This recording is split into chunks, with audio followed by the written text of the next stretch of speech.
Hey guys, welcome back to my channel. आज मैं vlog कर रही हूँ अपने फार्म हाउस से। हम लोग सबसे पहले बनाने बैठे हैं जवारी की रोटियाँ। ये मेरी दीदी बना रही है, मुझे नहीं आती है जब बनाने ये रोटी, क्योंकि ये बहुत डिफ़िकल्ट है, क्योंकि इसे हॉट वाटर से इसे मिलाया गया है और थोड़ा ड्राई ही मिलाते हैं। उसके बाद ठंडे पानी को लेकर ऐसे मत कर रोटी बनाते हैं। आप देख सकते हैं प्रोसेस, ये थोड़ा सा मुश्किल है पर खाने में भी यमी होती है, स्पेशली हांडी चिकन के साथ जो कि लकड़ी के चूल्हे पर बनाया जाता है। That's so great right. या तो हम लोगों ने पहले ये बनाने की तैयारी कर ली है अर्ली इन द मॉर्निंग। आप देख सकते हैं इसका प्रोसेस। कमेंट्स में बताइए, क्या आपने कभी ज्वारी की रोटी खाई है, वो भी इस टाइप की? क्या आपके घर में ही बनाई जाती है तो किस तरीके से बनाई जाती है? दैट्स इंटरेस्टिंग ना, क्योंकि इंडिया में इतनी डाइवर्सिटी है कि एक चीज़ को बनाने के भी 100 तरीक़े होते हैं, वो भी और रीजन के बेसिस पर। सो जहाँ से मेरी मम्मी आती है उनके बैकग्राउंड से ऐसी रोटी बनाई जाती है, तो उन्होंने हमारी दीदी को भी इस तरीके की सिखाई और हमको भी इस तरीके की बनानी आती है। तो हम ये रोटी खाने के बाद जा रहे हैं बाहर लॉन्ग ड्राइव पे। इसके साथ ज़रूर कुछ सब्ज़ी बनेगी, वो खाने के बाद फ्रेश होने के बाद ही जाएंगे। पर हाँ, हम आज जाने वाले हैं थोड़ा सा ड्राइव करने। शायद थोड़ी देर भी हो जाए, क्योंकि हाँ चीज़ें लगती है और दीदी जीजू भी आए हुए हैं, उनके बच्चे भी हैं, तो छोटे बच्चों का घर आई होप कि यू नो कैसा होता है। उन्हें संभालना इंतहाई मुश्किल और उन्हें खाना खिलाना तो सबसे ज़्यादा मुश्किल होता है। एक को खाने में ही 2-3 घंटे लग जाते हैं, फिर से भूख लगती है, फिर खिला दो, ये वो ऐसे ही होता रहता है।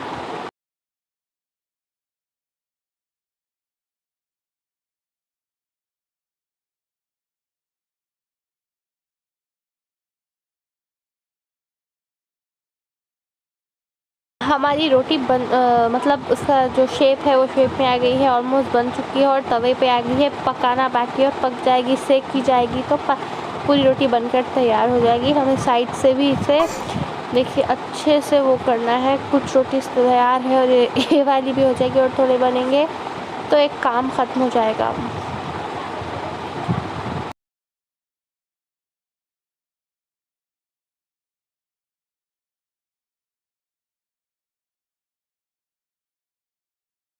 ये रोटी बनाना भी थोड़ा टाइम टेकिंग प्रोसेस है। देखिए इतनी देर से सिर्फ ये एक ही रोटी हो रही है। देखिए अभी बनकर तैयार है पूरी तरह से।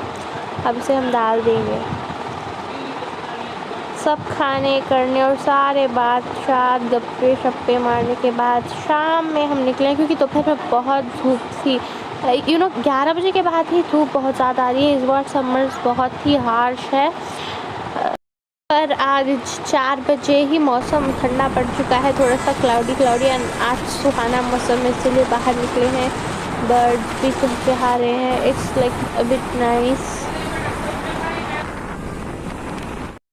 हमारी गाड़ी बीच में आते आते ही उसका पेट्रोल ख़त्म हो चुका था, तो हम लोग पेट्रोल डलवाने जा रहे थे। पर देख सकते हैं हम इस एरिया में खेती बहुत अच्छी है। मुझे ये ऐसा ग्रीन नेचर में जाने से मतलब स्पिरिट को भी बहुत, सोल भी ठंडा पड़ जाता है, एक पीस सा महसूस होता है, स्पिरिचुअल एनर्जी फील होती है, क्योंकि हम कनेक्ट कर पाते हैं मिट्टी से, है ना।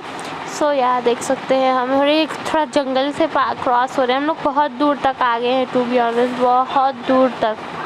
इतनी दूर आने के बाद और वापस जाते समय हमें लगी भूख, तो हम लोग आकर रुक चुके हैं रेस्टोरेंट में। और ये रेस्टोरेंट कुछ पड़ा हुआ दिख रहा है, इसमें कोई आ ही नहीं रहा था। हम जब गए थे ऐसे ही पड़ा हुआ था, मतलब काम वाले भी अंदर पता नहीं क्या कर रहे थे। ऐसे टाइमिंग्स भी रॉन्ग थी, बट हमने सूप ऑर्डर किया, चिकन सूप, और वही पिए, क्योंकि जब स्नैक टाइम था ना, सिर्फ 5 बजे कुछ ऐसे टाइम पर तो स्नैक टाइम होता है, तो हम लोगों ने चिकन सूप ऑर्डर किया और वही पिया।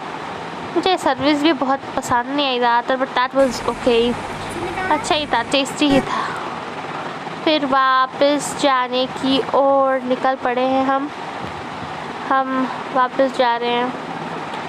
अब थकावट बहुत फील हो रही है और गाड़ी पे बैठे बैठे कमर भी दुख रही है, टू बी ऑनेस्ट बहुत ज़्यादा। बट ये जो सीनरी है ना, ये देख के बहुत खुशी भी मिल रही है। देख सकते हैं आप, हर एक मोड़ पर लैंडस्केप बदलता है। यही खासियत है शायद हमारे इंडिया की, है ना। देखिए कहीं कहीं ग्रीनरी, कहीं सूखापन, कहीं गिरी हुई घास, कहीं गिरे हुए पत्ते, सूखे पत्ते, कहीं ऑरेंज फूल, कहीं ब्यूटीफुल झाड़ तो कहीं सूखे हुए झाड़, कहीं ऐसे छोटे छोटे पॉन्ड्स, लेक्स जो भी कहते हैं वो, और कहीं बकरियां चलती हुई। यही तो नज़ारा है और यही तो खुश नसीबी है हमारी कि हम इंडिया में पैदा हुए हैं। आई नो दूसरे देश भी खूबसूरत है, every one has their own beauty, India की खूबसूरती इसमें है। देख सकते हैं हम जा रहे हैं फैमिलीज। ऐसे राइड्स पे जाने का मज़ा ये है कि वो ठंडी हवा, ऐसे मौसम में जाने का स्पेशली, तो ठंडी हवा जो जब चेहरे पे लगती है ना, फीलिंग और मज़ा दोनों अलग होते हैं, राइट, बहुत अलग।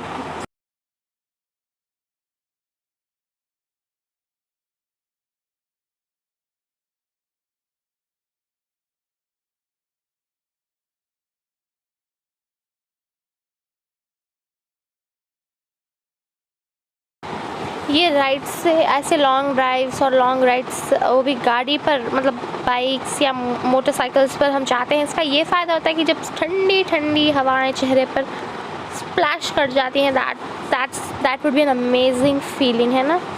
स्वयं वही फीलिंग आ रही थी। और जाते जाते हम रास्ते में देखा कि ये हमारी डिस्ट्रिक्ट की नई ऑफिस है, मतलब integrated office of all office of district. ये कलेक्ट्रेट भी इसी के अंदर है, मौजूद है। पहले सारी अलग अलग ऑफिस अलग अलग डिपार्टमेंट्स की होती थी, है ना, पर अब इस बार सारी ऑफिस एक ही में है और इससे लोगों का काम भी आसान हो जाता है। हालांकि हमें ऐसा घूमना पड़ता है कि ये सर्टिफिकेट करवाने के यहाँ जाओ यहाँ जाओ यहाँ जाओ, फिर इसकी साइन लाओ इसकी साइन। उससे बेहतर है कि एक ही ऑफिस में जाओ, सारे काम करवा के आओ, चाहे कितने भी दिन लगे, पर एक ही जगह जाना पड़ता है। इस बात की सुकून हमें होती है ना, इसलिए ये देखकर बहुत मज़ा आया। पहले अलग बिल्डिंग थी जो कि एक सर्कुलर टाइप में थी, जिसमें 2-4 बिल्डिंग गोल बनाते थे, बट ये बिल्डिंग भी अच्छी है और स्पॉट भी कितना अच्छा है। देखिए पूरे नेचर के बीच पर, थोड़ी सुनसान जगह पर है,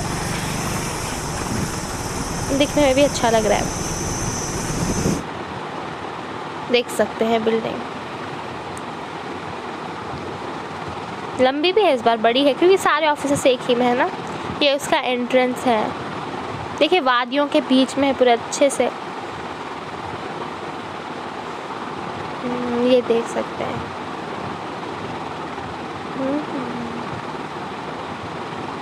देखिए खूबसूरत जगहों को सब कचरा कर रहे हैं लोग, शायद हम भी जाने में कर जाते हैं बार।